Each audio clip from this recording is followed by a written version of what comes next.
Hi there everyone, it's Luke here from LSW Audio. Thanks again for tuning into the channel. Today we have something new to show you in the lounge. I'm very excited for this video. We've got the CPD 3600 power amp from Wharfedale Pro. First of all, at a visual look of this amp, it's massive. I didn't expect it to be so big, even though I did measure the sizes of it against the 1600s, which is the baby brother of the bunch. But wow, it's heavy. It's weighing in at about just over 26-27 kilos. The box does say 25, but this amp feels a lot heavier than that. But yeah, it's absolutely amazing. I'm very excited. I got this amp probably 3 hours ago. Went to go fetch it. Brand new sealed. I just took it out of the box. So there's the box over there, in good condition as well. Normally the boxes are quite tattered. So here is the booklet that you get with the amp. I always like having booklets of Wharfedale because they explain the specs to you. It is really such a nice book that they give you with the stuff. I quite like it. So anyway, first of all, this is the CPD 3600. This is the second biggest one in the CPD Wharfedale range. So I'm going to explain a little bit of the specs, and then now I'm going to pause the video and I'll show you what's cooking in the back.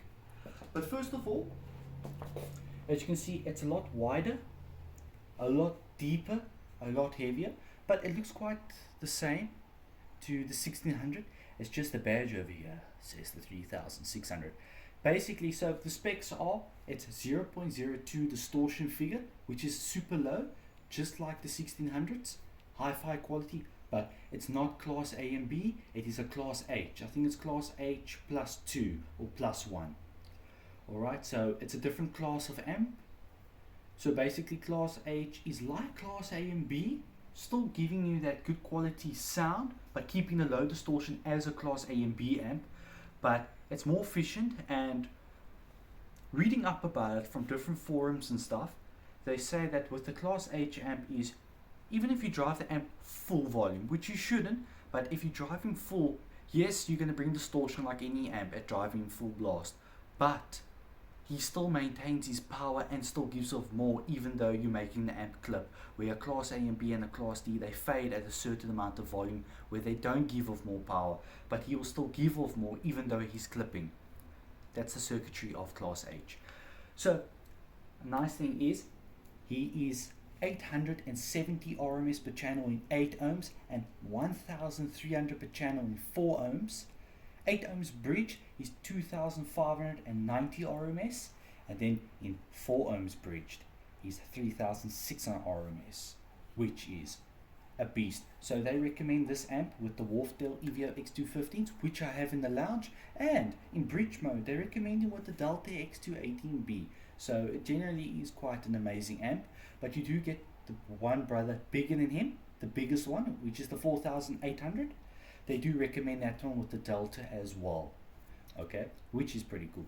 But now we're going to pause the video and I'm going to show you what's cooking on the back. Cool, and we're back. We just quickly turned the amp around. I needed a little helping hand because he is pretty big and he's on 2 little tables, so it's a little bit unstable. So anyway, what's cooking on the back is, first of all, he's brand new. I got him today, so he still has the packaging over the plug. I think we're going to take it off salon. And wow, first of all, what I like about the Wharfedales is everything is quality on them. I can even see against the 1600 version, the actual cable and the plug is a lot thicker because obviously there's a lot of power going into him. So I do recommend that you upgrade your extension leads. If they are not good extension leads, upgrade them to better ones, because the book will also recommend good extension leads as well, because they do suck a lot of power. So the power consumption of this monster is pretty hefty. He's got a 4500 watt power consumption. He's got more power consumption than both of my 1600s combined. So he chows a lot. So you definitely need good extension leads for him. And especially if you're going to be bridging the amp as well for like my Delta bass bin or something else, you need to use very good quality speaker cables. So you can really get the full amount of power out of him and all of that. The book does recommend that as well. So basically he's the same as the CPD 1000, the CPD 1600 and the CPD 2600, which is the smaller versions. He's a bit different to the 4800. The 4800 has binding posts at the back like an old traditional hi-fi amp, but he also has speak-on inputs as well. The binding post is technically that third channel for bridging, but this amp and the other amps don't have it. So basically, you got your fuse, you got channel 1, you got channel 2, you got your dual fans, you got your XR inputs and outputs. Yeah, you got your limiter, which is on, pretty nice from the factory, they keep it on, and you've got your stereo mode, your parallel mode, and your bridge mode. So it's exactly the same as the 1600, it's just he's the big boy, the monster.